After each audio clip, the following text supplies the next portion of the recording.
Surah Ibrahim ayat 40, Allah Subhanahu wa ta'ala berfirman mengisahkan tentang bagaimana doa Nabi Ibrahim alaihissalam yang berbunyi, Rabbi ja'alni muqimas salah wa min dzurriyyati Rabbana wa taqabbal doa.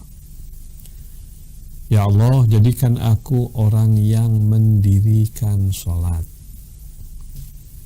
Demikian juga jadikan zurriyahku, anak keturunanku.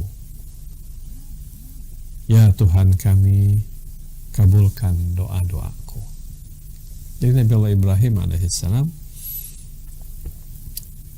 seorang nabi utusan Allah, seorang nabi yang maksum, tetap mohon kepada Allah agar beliau dijadikan orang yang istiqomah dalam mendirikan sholat. Rabbi ja'alni muqimas shalah. Ya Allah, jadikan aku orang yang benar-benar mendirikan sholat.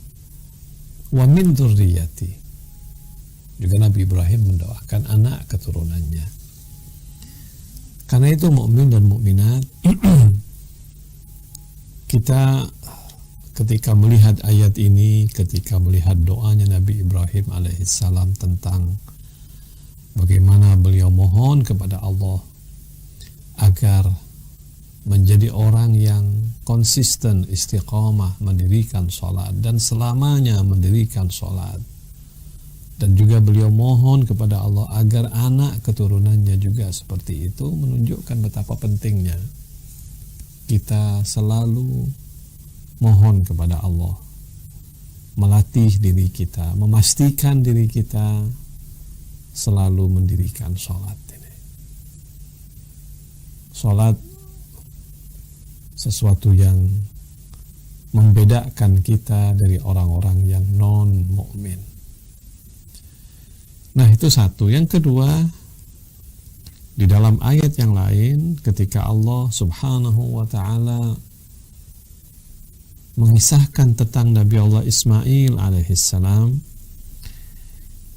Nabi Allah Ismail alaihissalam berkata, wa kana ya'muru ahlahu bis-shalah waz-zakah wa kana inda rabbih maradiyya. Beliau memerintahkan istrinya dan keluarganya untuk salat. Wa kana ya'muru ahlahu bis-shalah. Memerintahkan keluarganya untuk salat dan zakat. Wa kana inda rabbih maradiyya. Dia adalah orang yang diridhai oleh Allah Subhanahu wa ta'ala. Sebagian berkata ayat ini mengisahkan tentang Nabi Ibrahim yang minta kepada Allah agar keluarganya, bukan hanya agar keluarganya menunaikan salat, bahkan memerintahkan. Sebagian berkata ini adalah berkaitan dengan Nabi Allah Ismail alaihissalam. Ala kulli hal, jadi bukan hanya kita diperintahkan oleh Allah untuk mendirikan salat untuk pribadi kita, tetapi kita juga diperintahkan untuk menyuruh sholat, memerintahkan sholat. Siapa yang diperintahkan sholat? Tentu keluarga. Wa kana ya'muru ahlahu bis-shalah.